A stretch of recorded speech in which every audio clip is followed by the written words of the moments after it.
നമസ്കാരം, ഞാൻ BaijuNNair. നമ്മുടെ ചാനലിലേക്ക് സ്വാഗതം. ഇത് ഞാനൊരു സ്റ്റൈലിന് വേണ്ടി അങ്ങനെ പറഞ്ഞു തുടങ്ങിയെന്നേ ഉള്ളൂ. നമുക്ക് നിലത്തിറങ്ങിയതുകൊണ്ട് തന്നെ ബാക്കി സംസാരിക്കാം. ഏറ്റവും പുതിയ ഒരു ഇരുചക്ര വാഹനമാണ് ഇന്ന് നിങ്ങളുടെ മുന്നിൽ ഞാൻ അവതരിപ്പിക്കുന്നത്. വെറുതെ ഇരുചക്ര വാഹനം എന്നൊന്നും പറഞ്ഞാൽ പോരാ, ഇന്ത്യയുടെ ഹാർട്ട് ത്രോബ് എന്നൊക്കെ വിളിക്കാവുന്ന റോയൽ എൻഫീൽഡിൻ്റെ ഏറ്റവും പുതിയ ഒരു 350cc ക്രൂയിസർ ബൈക്കാണിത്. ഇതിൻ്റെ പേര് ഇവിടെ മെറ്റിയോർ എന്നാണ്.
മെറ്റിയോർ എന്നുള്ള വാക്കിൻ്റെ അർത്ഥം ഉൽക്ക എന്നാണ്. ആകാശത്തൂടി പോകുന്ന ഉൽക്ക എന്നുള്ളതാണ് അതിൻ്റെ അർത്ഥം. എന്തായാലും ഈ വാഹനം ഏറ്റവും പുതിയ എൻജിനിലും ഏറ്റവും പുതിയ ഫ്രെയിമിലും ഏറ്റവും പുതിയ സസ്പെൻഷനിലും ഒക്കെയാണ് നിർമ്മിക്കപ്പെട്ടിരിക്കുന്നത്. എന്നാൽ ഈ വാഹനത്തിൻ്റെ മുൻഗാമി എന്ന് വിളിക്കാവുന്ന തണ്ടർബേർഡ് എക്സ് എന്ന് പറയുന്ന മോഡലാണ്. അത് 350cc തന്നെ ആയിരുന്നു. ഇവനൊരല്പം വിദേശിയാണ്. വിദേശി എന്ന് പറഞ്ഞാൽ നിർമ്മാണം പൂർണ്ണമായും ഇന്ത്യയിലാണെങ്കിൽ പോലും UK-യിൽ റോയൽ എൻഫീൽഡിന് വലിയൊരു R&D ഫെസിലിറ്റി ഉണ്ട്. അവിടുത്തെയും അതുപോലെ തന്നെ ഇന്ത്യയിലെ ചെന്നൈയിലെ എഞ്ചിനീയേഴ്സും രണ്ടുപേരും ചേർന്നാണ് ഇതിൻ്റെ രൂപകൽപ്പനയും അതുപോലെ തന്നെ നിർമ്മാണവും എല്ലാം ഏറ്റെടുത്തിരിക്കുന്നത്. അതുപോലെ ഇരുചക്ര വാഹനങ്ങളുടെ ഫ്രെയിം നിർമ്മിക്കുന്ന കാര്യത്തിൽ അല്ലെങ്കിൽ ഷാസി നിർമ്മിക്കുന്ന കാര്യത്തിലൊക്കെ വളരെ പ്രശസ്തരായ ഹാരിസ് എഞ്ചിനീയറിംഗ് എന്ന് പറയുന്ന UK-യിലെ കമ്പനിയാണ് ഈ വാഹനത്തിൻ്റെ ഫ്രെയിം അടക്കമുള്ള കാര്യങ്ങളെല്ലാം നിർമ്മിച്ചു കൊടുത്തിരിക്കുന്നത്. അതായത് ഹാൻഡ്ലിങ്ങിൻ്റെ കാര്യത്തിൽ ഇവനൊരു UK ബേസ്ഡ് ആണ് എന്ന് തന്നെ പറയാം. അങ്ങനെ ബ്രിട്ടനും ഇന്ത്യയും തമ്മിലുള്ള ബാന്ധവത്തിലൂടെ ജനിച്ച ഒരു സന്തതിയായിട്ടാണ് നമുക്ക് ഈ വാഹനത്തെ വിളിക്കാവുന്നത്. എങ്കിൽ പോലും നമുക്കെപ്പോഴും റോയൽ എൻഫീൽഡ് എന്ന് പറയുന്ന ഇന്ത്യൻ കമ്പനി തന്നെയാണ്. അങ്ങനെ ഇന്ത്യയുടെ അഭിമാനമായി മാറാൻ പോകുന്ന ഒരു വാഹനം എന്ന് തന്നെ വിളിക്കാം. കാരണം ഞാനിപ്പോൾ ഏതാണ്ട് 10-20ഓളം കിലോമീറ്റർ ഓടിച്ചാണ് ഇവിടെ എത്തിയിരിക്കുന്നത്. എന്തായാലും ഇത്രയും ഓടിച്ചപ്പോൾ എടുത്തു പറയേണ്ട ഒരു കാര്യം, എൻഫീൽഡിൻ്റെ മറ്റ് ചില ബൈക്കുകളുടെ പോലെയുള്ള വൈബ്രേഷൻ ഒന്നും തന്നെ അനുഭവപ്പെട്ടില്ല എന്നുള്ളതാണ്. അതുകൊണ്ട് തന്നെ ദീർഘദൂരം ഓടിക്കാൻ പറ്റുന്നൊരു വാഹനമാണ് ഇത് എന്ന് പ്രഖ്യാപിച്ചുകൊണ്ട് ഞാൻ താഴെ ഇറങ്ങി നിന്നുകൊണ്ട് ബാക്കി സംസാരിക്കുന്നതായിരിക്കും. എല്ലാ തരത്തിലും ഒരു പുതിയ ബൈക്കാണ് എങ്കിൽ പോലും നമുക്ക് ഒറ്റ നോട്ടത്തിൽ എവിടേക്കോ തണ്ടർബേർഡിൻ്റേതായ ചില രൂപകൽപ്പന അവശിഷ്ടങ്ങൾ കാണാവുന്നതാണ്. അതായത് മൊത്തത്തിൽ നോക്കുമ്പോൾ നമുക്ക് തണ്ടർബേർഡിൻ്റെ ഒരു പുനരവതാരം എന്ന് തോന്നിയേക്കാം. മറ്റെല്ലാ കാര്യങ്ങളും പുതിയതാണെങ്കിൽ പോലും അതിനുള്ള കാരണമെന്ന് പറയുന്നത് ഒരു പക്ക ക്രൂസർ ബൈക്കിൻ്റെ എല്ലാ ലക്ഷണങ്ങളും ഇവൻ കാണിക്കുന്നുണ്ട് എന്നുള്ളതാണ്. അതായത് താഴ്ന്ന സീറ്റിംഗ് പൊസിഷൻ, നിവർന്ന് നിൽക്കുന്ന ഹാൻഡിൽ ബാർ, അതുപോലെ തന്നെ മുന്നിലേക്ക് നീണ്ടു നിൽക്കുന്ന, ഞാൻ അങ്ങോട്ട് വരാമേ, കൂടാതെ മുന്നിലേക്ക് നീണ്ടു നിൽക്കുന്ന അത് ഗിയർ ലിവർ ആയാലും അതുപോലെ തന്നെ ബ്രേക്ക് ആയാലും എല്ലാം തന്നെ അല്പം മുന്നിലേക്കാണ് നീണ്ടു നിൽക്കുന്നത്. അപ്പോൾ അതിൻ്റെ അർത്ഥം കൃത്യമായ ഒരു ക്രൂയിസർ ബൈക്കിൻ്റെ എല്ലാ ലക്ഷണങ്ങളും അല്ലെങ്കിൽ ആ രീതിയിലാണ് ഇതിനെ ഡിസൈൻ ചെയ്തിരിക്കുന്നത് എന്നുള്ള കാര്യമാണ്. ഇപ്പോൾ നമ്മൾ ഈ ടെസ്ട്രൈഡ് ചെയ്തുകൊണ്ടിരിക്കുന്ന ഈ വാഹനത്തിൽ കാണുന്ന ഈ വിൻഷീൽഡ്, അതുപോലെ തന്നെ പിൻഭാഗത്ത് കാണുന്ന ബാക്ക് റെസ്റ്റ് തുടങ്ങിയതൊക്കെ ഏറ്റവും ടോപ്പ് എൻഡ് മോഡലിലാണ്. അല്ലെങ്കിൽ നിങ്ങൾക്ക് ആക്സസറി ആയിട്ട് വാങ്ങിച്ച് ഫിറ്റ് ചെയ്യാവുന്ന കാര്യമാണ്. എന്തായാലും വളരെ മനോഹരമായ ഡിസൈനാണെന്ന് പറയാതിരിക്കാനാവില്ല. എല്ലാ തരത്തിലും ഇന്ത്യക്കാരനെ പിടിച്ചു നിർത്തുന്ന രീതിയിലാണ് ഡിസൈൻ്റെ എല്ലാ കാര്യങ്ങളും കൊടുത്തിരിക്കുന്നത്. ഓരോരോ കാര്യങ്ങളായിട്ട് നോക്കുകയാണെങ്കിൽ ഈ കാണുന്ന ടിയർ ഡ്രോപ്പ് രീതിയിലുള്ള വലിയ ടാങ്കാണ് കാണുന്നത്. അതിൻ്റെ സൈഡിൽ റോയൽ എൻഫീൽഡിൻ്റെ മനോഹരമായ ഒരു ലോഗോ കൊടുത്തിട്ടുണ്ട്. കഴിഞ്ഞ ദിവസം ഈ വാഹനത്തിൻ്റെ ടെക്നിക്കൽ സ്പെസിഫിക്കേഷൻസൊക്കെ നമ്മളൊന്ന് പഠിപ്പിക്കാൻ വേണ്ടി ഒരു സൂം മീറ്റിംഗ് ഉണ്ടായിരുന്നു. ആ സൂം മീറ്റിങ്ങിൽ എത്ര തവണ മാറ്റിയും മറിച്ചുമാണ് ഓരോ ചെറിയ കാര്യങ്ങൾ പോലും ഈ വാഹനം നിർമ്മിക്കുന്ന കാര്യത്തിൽ അല്ലെങ്കിൽ ഡിസൈൻ ചെയ്യുന്ന കാര്യത്തിൽ ശ്രദ്ധിച്ചത് എന്നുള്ളത് മനസ്സിലാക്കാൻ സാധിച്ചു. ഉദാഹരണം പറയുകയാണെങ്കിൽ ഈ ഒരു ലോഗോ ഇവിടെ ഫിറ്റ് ചെയ്തിരിക്കുന്നത് ഒരു 25 പ്രാവശ്യം അങ്ങോട്ടും ഇങ്ങോട്ടും മാറ്റി ഫിറ്റ് ചെയ്യുകയും അതുപോലെ തന്നെ ഇതിൻ്റെ ഈ ഒരു ഡിസൈൻ പലതരത്തിൽ മാറ്റി ഫിറ്റ് ചെയ്യുകയൊക്കെ ചെയ്ത് അവസാനം ആണ് ഈ രീതിയിൽ മതി എന്ന് തീരുമാനിക്കപ്പെടുന്നത്. അത് രസകരമായിരുന്നു ആ ഒരു മീറ്റിങ്ങിൽ അത്തരം കാര്യങ്ങളെല്ലാം കേട്ടുകൊണ്ടിരിക്കാൻ. എത്രത്തോളം ശ്രദ്ധിച്ചാണ് ഓരോ വാഹനത്തിൻ്റെ ഡിസൈനും അതുപോലെ തന്നെ ഇതിൻ്റെ അവസാനം ക്ലേ മോഡലിലെത്തുന്നതും ക്ലേ മോഡലിൽ നിന്ന് ഇത് ഒരു പൂർണ്ണ സന്തതിയായിട്ട് ജനിച്ചു വരുന്നതുമെല്ലാം കാണാൻ സാധിച്ചു ആ ഒരു മീറ്റിങ്ങിൽ. അങ്ങനെ എത്രത്തോളം കഷ്ടപ്പെട്ടാണ് ഇന്ത്യയിലെയും UK-യിലെയും എഞ്ചിനീയർമാർ ഇത് നിർമ്മിക്കാൻ വേണ്ടി ശ്രമിച്ചത് എന്ന് നമുക്ക് മനസ്സിലാകും. UK-യിലുള്ളവർ കുറേ കാലം കഷ്ടപ്പെട്ടാലും കുഴപ്പമൊന്നുമില്ല. കാരണം നമ്മൾ അതുപോലെ അടക്കി ഭരിച്ചൊരു ജനതയായതുകൊണ്ട് നമുക്ക് വേണ്ടി ഇപ്പോൾ പ്രൊഡക്റ്റൊക്കെ നിർമ്മിക്കാൻ വേണ്ടി UK-യിലുള്ളവർ കഷ്ടപ്പെടുന്ന കാണുമ്പോൾ നമുക്കൊരു ചെറിയ സന്തോഷം തോന്നുന്നതിൽ തെറ്റില്ല. ഇനി മറ്റ് കാര്യങ്ങളിലേക്ക് കടക്കാം. പ്രധാനമായിട്ടും നമുക്ക് കാണാവുന്നത് ഈ ഒരു ക്രോമിയം ഫിനിഷുള്ള സൈഡ് വ്യൂ മിറേഴ്സാണ്. ഹാൻഡിൽ ബാർ ഞാൻ നേരത്തെ പറഞ്ഞ പോലെ തന്നെ വളരെ സുഖപ്രദമായിട്ട് ക്രൂയിസർ ബൈക്കുകളുടെ അതേ സീറ്റിംഗ് പൊസിഷന് പറ്റുന്ന രീതിയിലാണ് കൊടുത്തിരിക്കുന്നത്. ഇനി അപ്പോൾ കൂടെ ഇവിടെ ഇനിയാണ് പ്രധാനപ്പെട്ട ഒരു കാര്യം ഈ വാഹനത്തിൻ്റെ ഉള്ളത്. ഈ കാര്യത്തിലും അവർ എത്രത്തോളം ശ്രദ്ധിച്ചു എന്നുള്ള മീറ്റിങ്ങിൽ കണ്ടു. അതായത് ഡിജിറ്റൽ വേണോ അനലോഗ് വേണോ മീറ്റർ എന്നുള്ള ഒരു പ്രധാനപ്പെട്ട ചോദ്യം ഉയർന്നു വന്നപ്പോൾ രണ്ടും കൂടി ഒരുമിച്ചുള്ള ഒരു മീറ്ററാകാം എന്നാണ് തീരുമാനിക്കപ്പെട്ടത്. അങ്ങനെ ഈ കാണുന്ന വലിയ റിങ്ങിനുള്ളിൽ കാണുന്ന മീറ്റർ ജനിച്ചത്. അതിൽ ഈ കാണുന്ന പോലെ തന്നെ അനലോഗ് ഉണ്ട്, അതുപോലെ തന്നെ ഡിജിറ്റൽ ഉണ്ട്. ഈ LCD സ്ക്രീനിൽ ഏത് ഗിയറിലാണ് വാഹനം ഓടുന്നതെന്ന് കാണാം. അതുപോലെ ടൈം നമുക്കിവിടെ കാണാം. ഓഡോമീറ്റർ, ട്രിപ്പ് മീറ്റർ അങ്ങനെയുള്ള കാര്യങ്ങളൊക്കെയാണ് കാണുന്നത്.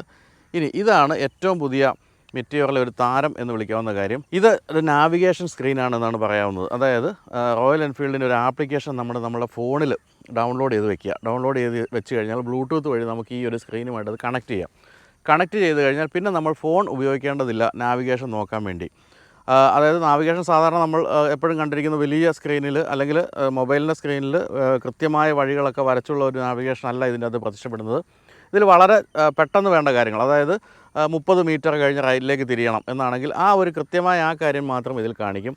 അതിൻ്റെ അടുത്ത ഒരു ഘട്ടം എന്ന് പറയുന്നത് 10 കിലോമീറ്റർ നേരെ ഓടേണ്ടതാണെങ്കിൽ അത് മാത്രം കാണിക്കും. അങ്ങനെ വളരെ വേണ്ട കാര്യങ്ങൾ മാത്രം ഈ സ്ക്രീനിൽ കാണിച്ചുകൊണ്ടിരിക്കും. അപ്പോൾ അതുകൊണ്ട് തന്നെ വളരെ എളുപ്പത്തിൽ നമുക്ക് മൊബൈൽ ഫോണിലേക്ക് ഒന്നും ശ്രദ്ധ പോകാതെ അല്ലെങ്കിൽ മറ്റേതെങ്കിലും നാവിഗേഷൻ സിസ്റ്റത്തിലേക്ക് ശ്രദ്ധ പോകാതെ ഈ ഒരു ചെറിയ സ്ക്രീനിൽ നോക്കി ഓടിച്ചു പോകാമെന്നുള്ളതാണ് ഇതിൻ്റെ ഏറ്റവും വലിയ ഗുണം. ആ ആപ്ലിക്കേഷൻ സംബന്ധിച്ച് മറ്റൊരു കാര്യം പറയാനുള്ളത്, അത് വെറും ഒരു ആപ്ലിക്കേഷൻ അല്ല എന്നുള്ള കാര്യമാണ്. ഇന്ത്യയിലുള്ള റോയൽ എൻഫീൽഡിൻ്റെ എല്ലാ ഉടമസ്ഥർക്കും ഒന്നിച്ച് ചേരാനുള്ളൊരു പ്ലാറ്റ്ഫോമാണ് ആ ആപ്ലിക്കേഷൻ. അതായത് നിങ്ങൾക്ക് അതിൻ്റെ അകത്ത് നിങ്ങളിപ്പോൾ ഈ വരുന്ന ഞായറാഴ്ച രാവിലെ ഞാൻ 9 മണിക്ക് ഒരു ട്രിപ്പ് പോവുകയാണ് എന്ന് വേണമെങ്കിൽ അതിൻ്റെ അകത്ത് അടയാളപ്പെടുത്തി കഴിഞ്ഞാൽ നിങ്ങൾക്ക് വേണമെങ്കിൽ ചില കൂട്ടുകാരെ കിട്ടും അന്ന് ആ ട്രിപ്പ് പോകാൻ വേണ്ടി. അതുപോലെ ഈ എൻഫീൽഡുമായിട്ട് ബന്ധപ്പെട്ട ഇഷ്ടംപോലെ ക്ലബ്ബുകളൊക്കെ ഉണ്ട്, അവരുടെ ആക്ടിവിറ്റീസ് നിങ്ങൾക്ക് അതിൽ കാണാം. സർവീസ് കൃത്യമായി നിങ്ങളുടെ വാഹനം എപ്പോൾ സർവീസ് ചെയ്യണമെന്നുള്ള കാര്യം കാണാം. അതുപോലെ തന്നെ സർവീസിന് കൊടുക്കുമ്പോൾ എന്തൊക്കെ ചെയ്യണമെന്നുള്ളത്, ഉദാഹരണമായിട്ട് ഇപ്പോൾ ക്ലച്ച് കേബിൾ ഒന്ന് മാറ്റേണ്ടതുണ്ട്, അല്ലെങ്കിൽ ബ്രേക്ക് അത്ര പോരാ എന്നൊക്കെയാണെങ്കിൽ നിങ്ങൾക്ക് സർവീസിന് കൊടുക്കുന്നതിന് മുമ്പ് ആ ആപ്ലിക്കേഷനിൽ നമുക്കതെല്ലാം മാർക്ക് ചെയ്യാം.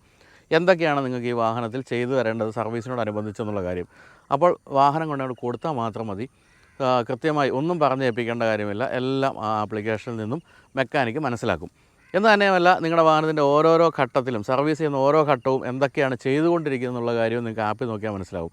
അതായത് ക്ലച്ചിൻ്റെ കേബിൾ മാറ്റിക്കഴിഞ്ഞു, ഇപ്പോൾ ബ്രേക്കിനിട്ട് പണിതുകൊണ്ടിരിക്കുകയാണ് എന്നൊക്കെയുള്ള കാര്യങ്ങൾ കൃത്യമായിട്ട് നിങ്ങൾക്ക് മനസ്സിലാക്കാനും ആപ്ലിക്കേഷൻ സഹായിക്കും.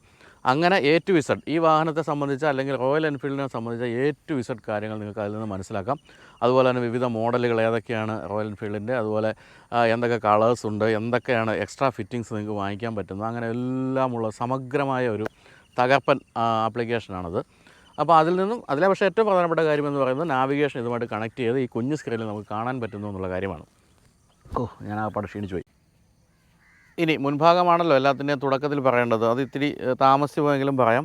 ഈ കാണുന്നത് സാധാരണ ക്ലാസിക് രീതിയിലുള്ള ഒരു വൃത്താകൃതിയിലുള്ള ഹെഡ് ലാമ്പാണ്. അതിൻ്റെ ചുറ്റും കാണുന്നത് LED ഡേ ടൈം റണ്ണിങ് ലാമ്പാണ്. ഉള്ളിൽ കാണുന്നതാകട്ടെ ഒരു ഹാലജൻ ബൾബാണ്. ഹാലജൻ ബൾബ് മാത്രമല്ല, അതിലൊരു ബൾബ് ഷീൽഡും നമുക്കിതിൽ കാണാം. അതിൽ റോയൽ എൻഫീൽഡിൻ്റെ ലോഗോയാണ് കാണുന്നത്. വലിയ പ്രത്യേകത ഒന്നും പറയാനില്ല, സാധാരണ ഏതൊരു ബൈക്കിലും കാണുന്ന രീതിയിലുള്ള ഒരു റൗണ്ടഡ് ഹെഡ് ലാമ്പ് എന്നേ പറയേണ്ടതുള്ളൂ. അതുപോലെ തന്നെ സാധാരണ മട്ടിലുള്ള ടേൺ ഇൻഡിക്കേറ്റേഴ്സ് തന്നെയാണ് കൊടുത്തിരിക്കുന്നതും. അതിലൊന്നും വലിയ കളികളൊന്നും കളിച്ചിട്ടില്ല റോയൽ എൻഫീൽഡ്. ഇനി നമുക്ക് എൻജിനിലേക്ക് വരാം. എൻജിൻ ഭാഗങ്ങളെല്ലാം ബ്ലാക്കൻ ചെയ്തിട്ടുണ്ട്. തീർത്തും പുതിയ എൻജിൻ തന്നെയാണിത്. അതായത് 350cc എന്ന് പറയുമ്പോൾ നമ്മുടെ മനസ്സിൽ വരുന്നത് തണ്ടർബേഡിൻ്റെയോ അല്ലെങ്കിൽ ക്ലാസിക് 350യുടെ എൻജിനാണെങ്കിലും അങ്ങനെയൊന്നുമല്ല. ഇത് പൂർണ്ണമായും പുതിയ എൻജിൻ തന്നെയാണ്. എന്ന് തന്നെയുമല്ല, ഇതിന് മുമ്പുള്ള എൻജിനുകളിൽ വാൽവുകളെ ആക്ച്വേറ്റ് ചെയ്യാൻ വേണ്ടി പുഷ് റോഡ് ഡിസൈനാണ് ഉപയോഗിച്ചിരുന്നതെങ്കിൽ ഏറ്റവും പുതിയ എൻജിനിൽ വന്നിരിക്കുന്നത് സിംഗിൾ ഓവർഹെഡ് ക്യാമാണ്. അതുകൊണ്ട് തന്നെ വളരെ റിഫൈൻഡാണ് ഈ എൻജിൻ. ഫ്രീ റേവിങ് കിട്ടുന്ന അല്ലെങ്കിൽ വളരെ എളുപ്പത്തിൽ നമുക്ക് ആക്സലറേഷൻ പറ്റുന്ന എൻജിനാണിത്. ഒരു ഇനീഷ്യൽ പിക്കപ്പിൻ്റെ കാര്യത്തിലും റിഫൈൻമെൻറ്റിൻ്റെ കാര്യത്തിലും മറ്റ് എൻജിനുകളേക്കാൾ മുന്നിൽ നിൽക്കും എന്നുള്ളതാണ് ഈ എൻജിൻ്റെ പ്രത്യേകത. അത്തരം കാര്യങ്ങൾ നമുക്ക് ഓടിച്ചുകൊണ്ട് തന്നെ സംസാരിക്കാം. എങ്കിലും ഇതൊക്കെയാണ് എൻജിൻ്റെ പ്രത്യേകത. അതുപോലെ തന്നെ പറയാവുന്ന മറ്റൊരു കാര്യമാണ് ഇതിൻ്റെ ഫ്രെയിമിനെ പറ്റി. ഫ്രെയിം എന്ന് പറയുന്നത് ഞാൻ നേരത്തെ പറഞ്ഞ പോലെ UK ബേസ്ഡ് ആയിട്ടുള്ള ഷാസി സ്പെഷ്യലിസ്റ്റുകളായ ഹാരിസ് പെർഫോമൻസ് ആണ് ചെയ്തിരിക്കുന്നത്. അതിൽ ഉപയോഗിച്ചിരിക്കുന്നത് പുതിയ ഡബിൾ ക്രാഡിൽ ഫ്രെയിമാണ്. ഇതുവരെയുള്ള മറ്റ് മിക്ക വാഹനങ്ങളും നമ്മൾ കണ്ടിരിക്കുന്നത് സിംഗിൾ ഡൗൺ ട്യൂബ് ഫ്രെയിം ആണെങ്കിൽ അത് 350 തണ്ടർബേർഡ് 350 അതായിരുന്നെങ്കിൽ ഇപ്പോൾ ഇതിൽ വന്നിരിക്കുന്നത് അതല്ല, ഡബിൾ ക്രാഡിൽ ഫ്രെയിമാണ്. അങ്ങനെയുള്ള ഫ്രെയിമുകളുടെ പ്രത്യേകത എന്ന് വെച്ചാൽ കൂടുതൽ സ്ട്രെങ്ത് അതുപോലെ തന്നെ റിജിഡിറ്റി എല്ലാം വാഹനത്തിൽ കിട്ടും എന്നുള്ളതാണ്. അതുകൊണ്ട് തന്നെ റൈഡ് ചെയ്യുമ്പോൾ കൂടുതൽ ബെറ്റർ ഡൈനാമിക്സ് എന്ന് പറയാവുന്ന രീതിയിലുള്ള മെച്ചപ്പെട്ട ഡൈനാമിക്സ് തരുന്നുണ്ട്. അതാണ് സിംഗിൾ ഡൗൺ ട്യൂബ് ഫ്രെയിം വാഹനങ്ങളുമായിട്ട് ഉള്ള ഒരു വ്യത്യാസമായിട്ട് പറയാവുന്നത്. സൈലൻസറിൻ്റെ ഡിസൈനിലും വലിയ ഗിമ്മിക്സ് ഒന്നും കാണിച്ചിട്ടില്ല, സാധാ മട്ടിലാണ്. പക്ഷേ നിങ്ങൾക്ക് പല തരത്തിലുള്ള സൈലൻസറുകൾ, അതായത് ഡ്യുവൽ ടോൺ സൈലൻസർ വരെയുള്ളത് ഈ വാഹനത്തിൻ്റെ ഏറ്റവും പുതിയ ആഫ്റ്റർ മാർക്കറ്റ് ആക്സസറീസിൽ നിന്ന് വാങ്ങാവുന്നതാണ്. അങ്ങനെ അത് ഫിറ്റ് ചെയ്ത് കഴിഞ്ഞ് മൊത്തത്തിൽ ഈ വാഹനത്തെ മാറ്റിയെടുക്കാൻ പറ്റുമെന്നുള്ളതാണ് പ്രത്യേകത. ഇനി പിന്നിലേക്ക് വരുമ്പോൾ കാണുന്നത് LED ടെയിൽ ലാമ്പാണ്. അത് കൊടുത്തിരിക്കുന്ന ഇൻ്റഗ്രേറ്റ് ചെയ്തിരിക്കുന്നത് വളരെ ഭംഗിയായിട്ടുണ്ട്. അതുപോലെ താഴെ കാണുന്നത് വീണ്ടും സാധാ മട്ടിലുള്ള ടേൺ ഇൻഡിക്കേറ്റേഴ്സ് തന്നെയാണ്. ഇവിടെ ഈ ഒരു എക്സ്ട്രാ ഫിറ്റിങ്ങിൽ കൊടുത്തിരിക്കുന്ന റോയൽ എൻഫീൽഡ് എന്നുള്ള ആ ഒരു ബാഡ്ജിങ്ങിൻ്റെ രസമുണ്ട്. പക്ഷേ എന്നെപ്പോലെ തന്നെ പലരും കരുതിയേക്കാം ഈ ഒരു ബാക്ക് റെസ്റ്റും അതുപോലെ തന്നെ ഈ കാണുന്ന വിൻഷീൽഡും ഇല്ലായിരുന്നെങ്കിൽ കുറേ കൂടെ ഭംഗിയാകുമായിരുന്നു. അത് വേണ്ടെങ്കിൽ വേണ്ടാന്ന് വയ്ക്കാവുന്നേ ഉള്ളൂ. പിന്നെ മറ്റ് മാൻഡേറ്ററി ആയിട്ടുള്ള പല കാര്യങ്ങളും, സാരി കാർഡ് പോലുള്ള കാര്യങ്ങളെല്ലാം നമുക്ക് ഇവിടെ കാണുകയും ചെയ്യാം. അപ്പോൾ ഇതൊക്കെയാണ് ഈ ബൈക്കിൻ്റെ വിശേഷങ്ങൾ. എന്തായാലും ഒറ്റ നോട്ടത്തിൽ ഒട്ടും തന്നെ മുഴച്ചു നിൽക്കാതെ വളരെ മനോഹരമായിട്ട് ചെയ്തിരിക്കുന്ന ഒരു ഡിസൈനാണ് എന്ന് കാണാം. എൻഫീൽഡിൻ്റെ മറ്റ് വാഹനങ്ങളുമായിട്ട് കമ്പയർ ചെയ്യുമ്പോൾ വളരെ വൃത്തിയുള്ള ഒരു ഡിസൈൻ എന്നാണ് വിളിക്കാവുന്നത്. ഏറ്റവും വൃത്തിയുള്ള ഡിസൈൻ ഇപ്പോഴും ക്ലാസിക് 350 തന്നെയാണ്. അത് കഴിഞ്ഞാൽ നോക്കിയാൽ ഏറ്റവും വൃത്തിയുള്ളൊരു ഡിസൈൻ, ഏറ്റവും മനോഹരമായൊരു ഡിസൈൻ എന്ന് തന്നെയാണ് നമുക്ക് ഏറ്റവും പുതിയ മെറ്റിയോറിൻ്റെ ഡിസൈനെ വിളിക്കാവുന്നത്.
മെറ്റിയോർ 350 ഓടിച്ചു തുടങ്ങിയപ്പോൾ എനിക്ക് തോന്നിയൊരു കാര്യം ഇതിൻ്റെ സസ്പെൻഷൻ്റെ ഒരു മികവാണ്. തകർപ്പൻ സസ്പെൻഷനാണ്, പറയാതിരിക്കാനാവില്ല. ഞാൻ മുമ്പൊരിക്കൽ നമ്മുടെ ഒരു റൈഡിനിടയ്ക്ക് പറഞ്ഞിരുന്നു, എനിക്ക് കാലുവേദന ഒരു 10 വർഷം മുമ്പ് വന്നിട്ട് ഞാനങ്ങനെ 2 വീലറുകൾ അധികം ഓടിക്കാറില്ല എന്നുള്ള കാര്യം. എൻ്റെ കയ്യിൽ ഇപ്പോഴും ഉള്ളത് പഠിക്കുന്ന കാലത്ത് ഡിഗ്രി ഫസ്റ്റ് ഇയറിൽ ഫസ്റ്റ് ക്ലാസ് കിട്ടിയപ്പോൾ അമ്മ വാങ്ങിച്ചു തന്ന RS100 ആണ്. അതിൻ്റെ സസ്പെൻഷനൊന്നും അത്ര മികച്ചതല്ല എന്നുള്ള കാര്യം നമുക്കെല്ലാം അറിയാം. പക്ഷേ മറ്റെല്ലാ തരത്തിലും മികച്ചതാണെങ്കിൽ പോലും. അപ്പോൾ ഈ ഒരു കാലുവേദന വന്നതിൽ പിന്നെ ഞാൻ ആ ബൈക്ക് പോലും വളരെ കുറച്ച് ഓടിക്കാറുള്ളൂ. വളരെ കുറച്ചെന്ന് വെച്ചാൽ വീട്ടിൽ നിന്നും വല്ല ATMിൽ പോകാനോ അങ്ങനെയൊക്കെയുള്ള ചെറിയ ദൂരം ഓടിക്കാറുള്ളൂ.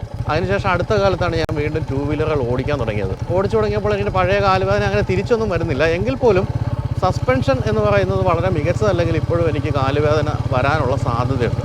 പക്ഷേ ഈ വാഹനത്തിൻ്റെ കാര്യത്തിൽ ഞാൻ തികച്ചും സംതൃപ്തനാണെന്ന് പറയാതിരിക്കാനാവില്ല. എങ്കിലും ഞാൻ ഇനി തുടർന്നും നിരന്തരമായി 2 വീലറുകൾ ഓടിക്കുമോ എന്ന് ചോദിച്ചാൽ സാധ്യത കുറവാണ് എന്നാണ് പറയാവുന്നത്. കാരണം വെച്ചാൽ എനിക്കിപ്പോൾ വേർപ്പിൻ്റെ അസുഖമുണ്ട്, വെയിലൊന്നും കൊള്ളാൻ വയ്യ. പണ്ടത്തെ കാലത്ത്, അതായത് RX100ൻ്റെ ആ ഒരു പ്രഭാവകാലത്ത് ബൈക്ക് ഓടിച്ച് പോകാത്ത സ്ഥലങ്ങളില്ല. പക്ഷേ ഇനിയിപ്പോൾ അതിനൊന്നും വയ്യ, ക്ഷീണമാണ്. അപ്പോൾ നമുക്കിനി മെറ്റിയോർ 350യുടെ എഞ്ചിനെ പറ്റി പറയുകയാണെങ്കിൽ, ഞാൻ പറഞ്ഞല്ലോ ടോട്ടലി ന്യൂ എഞ്ചിനാണത്. 20.5 BSP ആണ് ഈ എഞ്ചിൻ. തണ്ടർബേർഡ് 350യിൽ അത് 19.8 BSP ആയിരുന്നു. ഇനി ടോർക്ക് നോക്കുകയാണെങ്കിൽ ഇത് 27 ന്യൂട്ടൺ മീറ്റർ അറ്റ് 4000 RPM ആണ്. പക്ഷേ തണ്ടർബേർഡിൽ അത് 28 ന്യൂട്ടൺ മീറ്റർ ആയിരുന്നു. അതായത് 1 ന്യൂട്ടൺ മീറ്ററിൻ്റെ കുറവാണ് മെറ്റിയോറിൻ്റെ കാര്യത്തിൽ സംഭവിച്ചിരിക്കുന്നത്. വളരെ റിഫൈൻഡ് ആണ് ഈ എഞ്ചിൻ. തന്നെയുമല്ല, എനിക്ക് തോന്നി മറ്റൊരു കാര്യം, വളരെ കൺട്രോൾഡ് ആണ് ഇതിൻ്റെ പെർഫോമൻസ് എന്നുള്ള കാര്യമാണ്. അതായത് അങ്ങനെ കൈവിട്ട് പോകും എന്നുള്ള പേടിയൊന്നും വേണ്ട. ഗ്രാജുവലി പവർ കയറി വരുന്ന രീതിയാണ്. അതുകൊണ്ട് തന്നെ ഓടിച്ചു പോകാൻ രസമാണ്. പിന്നെ ഈ ഒരു സീറ്റിംഗ് പൊസിഷൻ എന്ന് പറയുന്നതും വളരെ എന്താണ് റിലാക്സ്ഡ് ആയിട്ട് ഓടിച്ചു പോകാൻ പറ്റുന്നതാണ്. അതുകൊണ്ട് തന്നെ ദീർഘദൂര യാത്രകളിൽ തീർച്ചയായിട്ടും ഉപയോഗിക്കാൻ പറ്റുന്ന ഒരു വാഹനമാണിത്. ഇനിയിപ്പോൾ എനിക്ക് തോന്നുന്നു കുറച്ച് കാലം കഴിഞ്ഞാൽ ഈ കോവിഡിൻ്റെ ഒക്കെ ഒരു കാലം കഴിഞ്ഞാൽ ലഡാക്കിലൊക്കെ ചെന്ന് കഴിഞ്ഞാൽ കേരള രജിസ്ട്രേഷൻ മെറ്റിയോർ 350കൾ ധാരാളം കാണാൻ സാധിക്കുമെന്നുള്ള കാര്യമാണ് എഴുതി വെച്ചോ കേട്ടോ, തീർച്ചയായിട്ടും കാണും. ഇനി എടുത്തു പറയേണ്ട ഒരു കാര്യം ഈ ഒരു ഫ്രെയിമിൻ്റെ ഒരു സ്വിഫ്റ്റ്നെസ് ആണ്. ഞാൻ നേരത്തെ പറഞ്ഞ പോലെ ഏറ്റവും ആധുനികമായ ഫ്രെയിമാണ്, ഏറ്റവും റിജിഡായിട്ടുള്ള ഫ്രെയിമാണ്. അതുകൊണ്ട് തന്നെ അത് ഹാൻഡിലിങ്ങിൽ ഒത്തിരി ഗുണം ചെയ്യുന്നുണ്ട്. പിന്നെ ഡ്യുവൽ ചാനൽ ABS ഒക്കെ ഉള്ളതുകൊണ്ട് ബ്രേക്കിങ്ങിൻ്റെ കാര്യത്തിൽ യാതൊരു ആശങ്കയും വേണ്ട. കൈക്കുള്ളിൽ നിൽക്കുക എന്ന് പറയുന്ന ഒരു രീതിയുണ്ടല്ലോ, കോട്ടയത്ത് പറയുന്ന ഭാഷയാണ്. കൈക്കുള്ളിൽ നിൽക്കുന്നൊരു വാഹനമാണിത്. ഒട്ടും തന്നെ നമ്മുടെ കൈവിട്ട് പോകുന്നില്ല, അതുപോലെ തന്നെ ആത്മവിശ്വാസം നഷ്ടപ്പെടുത്തുന്നില്ല. ആ രീതിയിലെല്ലാമുള്ള വളരെ റിജിഡായിട്ടുള്ള വളരെ സ്റ്റിഫായിട്ടുള്ള ഒരു ഫ്രെയിമാണിത്.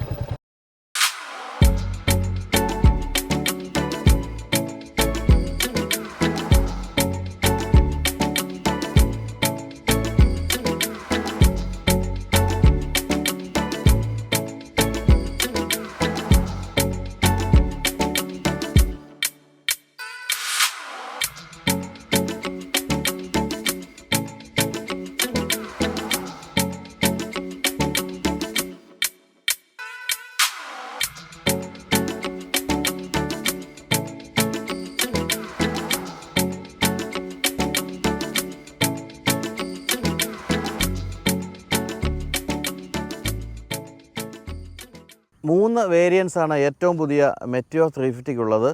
ഫയർബോൾ, സ്റ്റെല്ലാർ, സൂപ്പർനോവ എന്നാണ് മൂന്ന് വേരിയൻസിൻ്റെ പേര്. മൂന്നിലും ഏറെയും കുറഞ്ഞും പല കാര്യങ്ങളുണ്ട്. ഇപ്പോൾ ഈ കാണുന്ന പോലെയുള്ള വിൻഷീൽഡ്, അതുപോലെ തന്നെ ബാക്ക് റെസ്റ്റ് പോലുള്ള കാര്യങ്ങളെല്ലാം ടോപ്പ് എൻഡ് മോഡലിലാണ് വരുന്നത്. എന്തായാലും ഒരു പുതിയ സെഗ്മെൻറ്റിന് തന്നെ തുടക്കം കുറിക്കുകയാണ് എൻഫീൽഡ് എന്ന് പറയാം. കാരണം ഇത്രയും റിഫൈൻഡ് ആയിട്ടുള്ളൊരു എഞ്ചിനും അതുപോലെ തന്നെ ഈ ഒരു ക്രൂയിസർ ബൈക്കിൻ്റെ എല്ലാ തരത്തിലുള്ള രീതികളുമുള്ള ഈ ഒരു ബൈക്ക് പെട്ടെന്ന് തന്നെ ഹിറ്റാകുമെന്നുള്ള കാര്യത്തിൽ സംശയമില്ല. കാരണം ഇപ്പോൾ ഇവിടെ നിന്ന് ഒന്ന് തുമ്മിയാൽ മതി, അപ്പം തന്നെ ലഡാക്കിലേക്കും മറ്റും വാഹനം ഓടിച്ചു പോകുന്നവരാണ് നമ്മുടെ മലയാളികളെല്ലാവരും തന്നെ. അപ്പോൾ അങ്ങനെയുള്ളവർക്ക് പറ്റിയൊരു വാഹനമാണ്. ഇത്രയും കാലം നമ്മൾ ക്ലാസിക് 350ലും മറ്റും അങ്ങനെ ഓടിച്ചു പോകുമ്പോൾ വൈബ്രേഷൻ്റെയൊക്കെ പ്രശ്നങ്ങളൊക്കെ പറയുമായിരുന്നെങ്കിലും ഇതിലതൊന്നുമില്ല. വളരെ ക്ലീൻ വാഹനമാണിത്. തന്നെയല്ല, നമ്മളിപ്പോൾ ഓടിച്ചപ്പോൾ പറഞ്ഞ പോലെ തന്നെ വളരെ രസകരമായിട്ട് ഗിയർ ഷിഫ്റ്റുകൾ സാധിക്കും. എനിക്ക് ഏറ്റവും ഇഷ്ടപ്പെട്ടത് ഇതിൻ്റെ റൈഡിങ് പൊസിഷനാണ്. ഒട്ടും ബുദ്ധിമുട്ടുണ്ടാകാത്ത രീതിയിൽ. ഇപ്പോഴത്തെ പല ബൈക്കുകളും ഇങ്ങനെ കമന്ന് കിടന്നൊക്കെ ഓടിക്കുന്നതാണ്, എന്നെ കൊണ്ടൊന്നും പറ്റില്ല. ഇത് പക്ഷേ വളരെ രസകരമായിട്ട് നിവർന്നിരുന്ന അഭിമാനത്തോടു കൂടി ഓടിച്ചു പോകാവുന്ന ഒരു റൈഡിങ് പൊസിഷനാണ്. ഇനി ഇതിൻ്റെ വില എന്താണെന്ന് ചോദിച്ചാൽ എനിക്ക് പറഞ്ഞുകൂടാ. കാരണം ഇത് 6-ാം തീയതിയാണ് ഈ വാഹനം ലോഞ്ച് ചെയ്യുന്നത്.